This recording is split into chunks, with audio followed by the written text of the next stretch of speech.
首先准备一个漂亮的西红柿，顶部十字画刀，用开水烫一下，好去皮。再准备半张干豆腐，平分成3瓣，对折2次，切成细丝备用。一块豆腐，切成薄片。西红柿烫好之后，去掉外皮，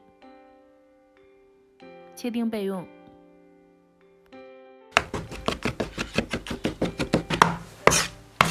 碗内打入3颗鸡蛋，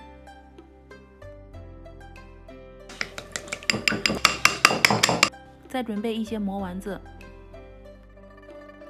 碗内再加入1大勺玉米淀粉，加入适量的清水调开。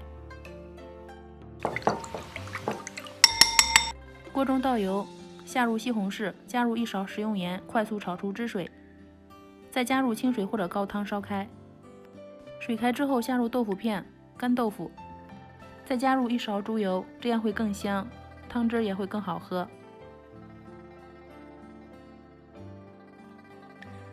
再次烧开，倒入调好的淀粉水，加一点生抽调味，出锅前淋入鸡蛋液，